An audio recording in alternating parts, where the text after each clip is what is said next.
The Last Flower, take 3.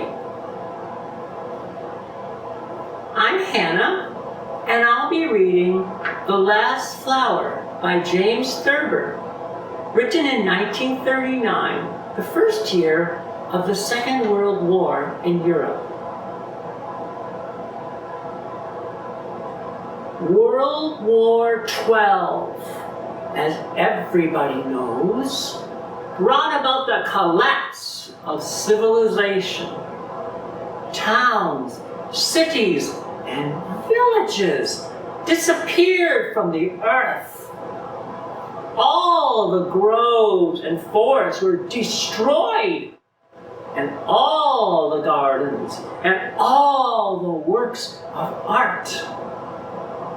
Men, women, and children became lower than the lower animals.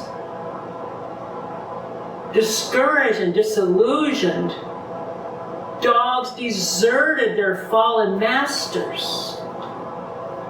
Emboldened by the pitiful condition of the former lords of the earth, rabbits descended upon them. Books, paintings, and music disappeared from the earth. And human beings just sat around doing nothing. Years and years went by. Even the few generals who were left forgot what the war had decided. Boys and girls grew up to stare at each other blankly, for love had passed from the earth. One day, a young girl who had never seen a flower chanced to come upon the last one in the world. She told the other human beings that the last flower was dying. The only one who paid attention to her was a young man who she found wandering about. Together, the young man and the girl nurtured the flower, and it began to live again. One day, a bee visited the flower, and a hummingbird. Before long, there were 2 flowers, and then 4 flowers, and then a great many. Groves and forests flourished again. The young girl began to take an interest in how she looked, and the young man discovered that touching the girl was pleasurable. Love was reborn into the world. Their children grew up strong and healthy and learned to run and laugh. Dogs came out of their exile.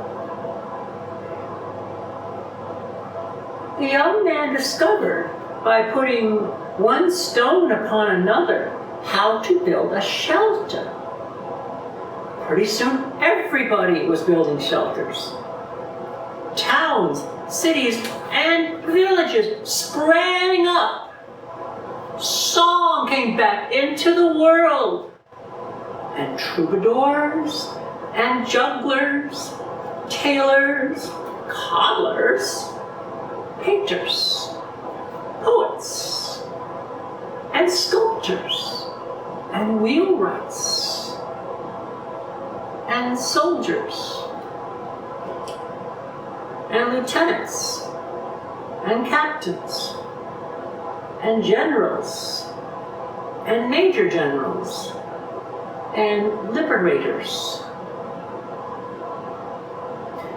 Some people went to live one place, and some another. Before long, those who lived in the valleys wished they had gone to live in the hills. And those who live in the hills wish they had gone to live in the valleys. The liberators, under the guidance of God, set fire to the discontent.